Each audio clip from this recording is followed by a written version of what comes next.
Temporada de maleza respiratorio a comenzar y caso está subiendo drásticamente.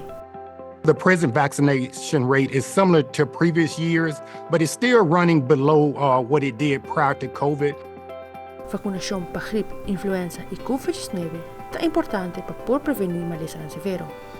Expertos na saúde te recomendam para pessoas de 60 anos para 74 anos de idade que têm risco alto de maleza severo tomar vacuna de influenza e COVID-19, como também estão estado entre 27 para 36 semanas. Right now, RSV is the leading cause of infant hospitalizations in the U.S. Fabiola Ángel Hernández, para Telenoticia.